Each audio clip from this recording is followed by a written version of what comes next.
പുതിയൊരു വീഡിയോ. ഞാൻ ഗ്രീസിൽ ഇന്നലെ മഴയൊക്കെ ആയിരുന്നു. ഇപ്പോൾ 2 ദിവസമായിട്ട് ക്ലൈമറ്റ് മാറി തുടങ്ങി, തണവായി തുടങ്ങി.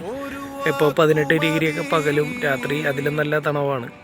പിന്നെ പ്രത്യേകിച്ച് വീഡിയോയിൽ ഇന്നത്തെ കാര്യം എന്ന് വെച്ച് കഴിഞ്ഞാൽ ഞാൻ പറഞ്ഞില്ലേ, എൻ്റെ കൂടെ വർക്ക് ചെയ്യുന്ന ആൾക്കാർ ഒരുപാട് ഗ്രീക്കിലുള്ള ആൾക്കാരാണ്.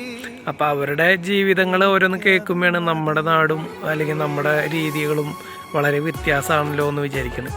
അപ്പോൾ ഞാൻ ഇന്നത്തെ വീഡിയോയിൽ പ്രത്യേകിച്ച് നമ്മുടെ യുവജനങ്ങൾ ഇത്രയും പ്രായമായിട്ടും ചിലപ്പോൾ കല്യാണം കഴിക്കാണ്ടിരിക്കണവർക്ക് ഒരു മുന്നറിയിപ്പ് എന്നുള്ള രീതിയിലാണ്. ഞാൻ പറയേണ്ട കാര്യമില്ല, എല്ലായിടത്തും ഇതൊക്കെ തന്നെയാണ് പറയുന്നത്.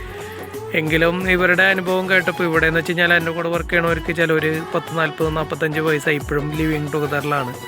പിന്നെ അതിനകത്ത് ചില ആൾക്കാർ ഇപ്പോൾ 19 വയസ്സായിട്ട് കല്യാണം കഴിഞ്ഞവരുണ്ട്. അവർക്ക് കുട്ടികളില്ലാത്തതിൻ്റെ വിഷമം കാരണം ഇവർ നല്ല പ്രായത്തിൽ ഇവരുടെ സുഖസൗകര്യങ്ങൾ അനുസരിച്ച് കല്യാണം കഴിക്കാനോ അല്ലെങ്കിൽ മറ്റുള്ള കാര്യങ്ങൾക്കൊന്നും മുതിരാണ്ട് കിട്ടണതുകൊണ്ട് അടിച്ചു പൊളിച്ച് ജീവിച്ച് ഇപ്പോൾ ആരോഗ്യം നഷ്ടപ്പെട്ടു. ഇവിടെ ലിവിങ് ടുഗദറിൻ്റെ ഏറ്റവും വലിയ പ്രശ്നം എന്ന് വെച്ച് കഴിഞ്ഞാൽ കയ്യിൽ കാശും ആരോഗ്യം ഉണ്ടെങ്കിൽ എല്ലാവരും ഉണ്ടാവും. അതല്ലെന്നുണ്ടെങ്കിൽ ഇവിടെ വലിയ കാര്യമായിട്ട് ലിവിങ് ടുഗദറൊക്കെ മാറും. അത് കഴിഞ്ഞ് പിന്നെ ഇവർ കുറേ നാൾ കഴിയുമ്പോൾ സ്വന്തമായിട്ട് കല്യാണം കഴിച്ച് ഭാര്യ ഭർത്താക്കന്മാരായിട്ട് ജീവിക്കാനൊക്കെ നോക്കും. അപ്പോഴാണ് കുട്ടികളുടെ കാര്യങ്ങളൊക്കെ ചിലവർ ആലോചിക്കുകയോ അല്ലെന്നുണ്ടെങ്കിൽ കുട്ടികൾ വേണമെന്നൊക്കെ തോന്നും. ആ സമയത്ത് ഇവരുടെ ഹെൽത്ത് ഇഷ്യൂസും അല്ലെന്നുണ്ടെങ്കിൽ പ്രഗ്നൻസിയുടെ ആ സമയങ്ങളൊക്കെ കഴിഞ്ഞു പോയതുകൊണ്ട് ഇവർക്ക് വളരെ കോംപ്ലിക്കേറ്റഡും അതേപോലെ തന്നെ പ്രഗ്നൻ്റ് ആവാനായിട്ട് ബുദ്ധിമുട്ടും ഒക്കെയാണ് എന്നാണ് പറയണേ.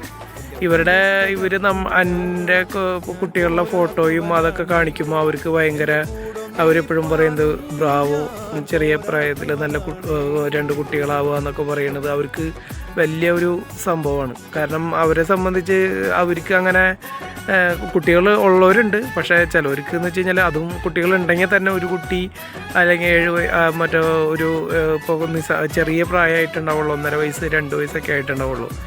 അപ്പോൾ നമ്മുടെ യുവജനങ്ങൾ നമ്മുടെ കഴിവിൻ്റെ പരമാവധി ദൈവം വിധിച്ച സമയത്ത് നമ്മുടെ കല്യാണം നടക്കാനും ദൈവത്തിൻ്റെ പ്ലാനും പദ്ധതി അനുസരിച്ച് നമ്മുടെ ജീവിതം രൂപാന്തരപ്പെടാനും നമ്മൾ വിട്ടുകൊടുക്കുക. നമ്മൾ പ്ലാനും പദ്ധതിയും ചെയ്തു വരുമ്പോൾ ചിലപ്പോൾ നമ്മുടെ പ്ലാനിലും പദ്ധതി അനുസരിച്ച് ചിലപ്പോൾ ദൈവം ആ സമയത്ത് നമുക്ക് കുട്ടികളെയോ അല്ലെങ്കിൽ നല്ല ബന്ധങ്ങളോ ഒന്നും കിട്ടിയെന്ന് വരില്ല. അപ്പോൾ നമ്മളെ വലിയ പ്ലാനിങ് ഒക്കെ ചെയ്തു വരുമ്പോൾ ദൈവത്തിൻ്റെ പ്ലാൻ നമ്മൾ മറന്നു പോകരുത്. നമ്മൾ എന്ത് പ്ലാനും നമുക്ക് ചെയ്യാം, പക്ഷെ അത് ദൈവത്തിൻ്റെ അനുവാദം ചോദിച്ചിട്ടാവണം എന്നാണ് എനിക്ക് തോന്നുന്നത്. അപ്പോൾ എല്ലാവർക്കും നല്ലൊരു ദിവസം ആശംസിക്കുന്നു. അടുത്ത വീഡിയോയിൽ കാണാം. Okay, bye bye.